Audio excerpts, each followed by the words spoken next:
भागवत गीता अध्याय 16 देवासुर संपद विभाग योग। कुरुक्षेत्र की युद्धभूमि पर अर्जुन के मन में यह प्रश्न उठता है कि मनुष्य के भीतर जो गुण, विचार और आचरण दिखते हैं वे क्यों अलग अलग होते हैं।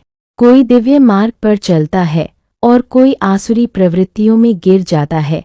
इस जिज्ञासा को शांत करने के लिए भगवान श्री कृष्ण अध्याय 16 में दैवी और आसुरी संपदाओं का दिव्य भेद समझाते हैं।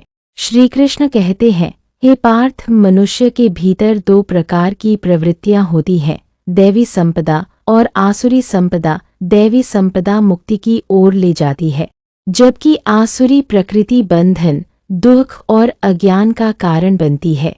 दैवी संपदा के लक्षण भगवान बताते हैं कि दैवी गुणों से युक्त मनुष्य स्वच्छ, सौम्य और सत्यप्रिय होता है। उसमें निडरता, हृदय की पवित्रता, मन वचन कर्म का संयम, अहिंसा, क्षमा, करुणा, सरलता, उदारता, ज्ञान, तप, संतोष और आत्मनियंत्रण जैसे गुण चमकते हैं। ऐसा मनुष्य किसी का अनिष्ट नहीं चाहता, न किसी से द्वेष रखता है। उसके जीवन में धर्म, शांति और संतुलन स्थापित रहता है।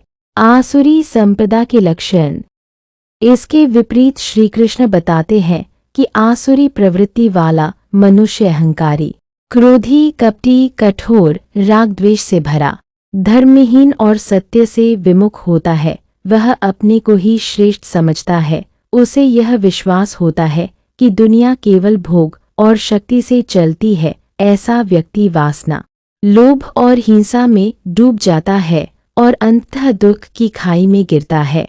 अहंकार का विनाशकारी रूप श्री कृष्ण कहते हैं, आसुरी प्रवृत्ति वाला मनुष्य अपने ही अहंकार, इच्छाओं और क्रोध से बंध जाता है। वह बार बार जन्म मरण के चक्र में फंसता है और अधोगति को प्राप्त होता है। उसका मन अशांत रहता है और वह स्वयं अपना शत्रु बन जाता है।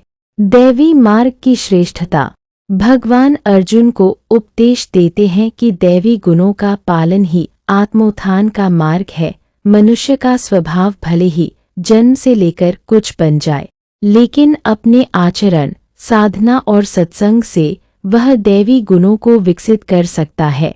दैवी संपदा वाला मनुष्य ईश्वर प्रेम, सत्य, संतुलन, नम्रता और श्रद्धा से परिपूर्ण होकर जीवन जीता है और अंततः मुक्ति प्राप्त करता है।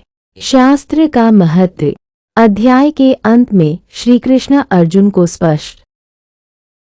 स्पष्ट कहते हैं, जो मनुष्य शास्त्रों के नियमों को त्याग देता है और केवल अपनी इच्छा का पालन करता है, वह न सिद्धि पाता है, न सुख, न सर्वोच्च गति। इसलिए हे अर्जुन, जीवन के प्रत्येक निर्णय में शास्त्र ही तुम्हारे मार्गदर्शक हों। संदेश अध्याय 16 हमें बताता है कि दैवी मार्ग ऊपर उठाता है, आसुरी मार्ग नीचे गिराता है और दोनों का चयन मनुष्य स्वयं करता है। श्री कृष्ण अर्जुन को आश्वस्त करते हुए कहते हैं, हे पार्थ, तुम दैवी संपदा के ही जन्मे हो। साधना, श्रद्धा और विनम्रता से अपने भीतर की दिव्यता को पहचानो। ईश्वर का स्मरण तुम्हें सदा सुरक्षित मार्ग पर ले जाएगा। PLZ लाइक एंड सब्सक्राइब करें और हाँ, शेयर एंड कमेंट्स करना ना भूले।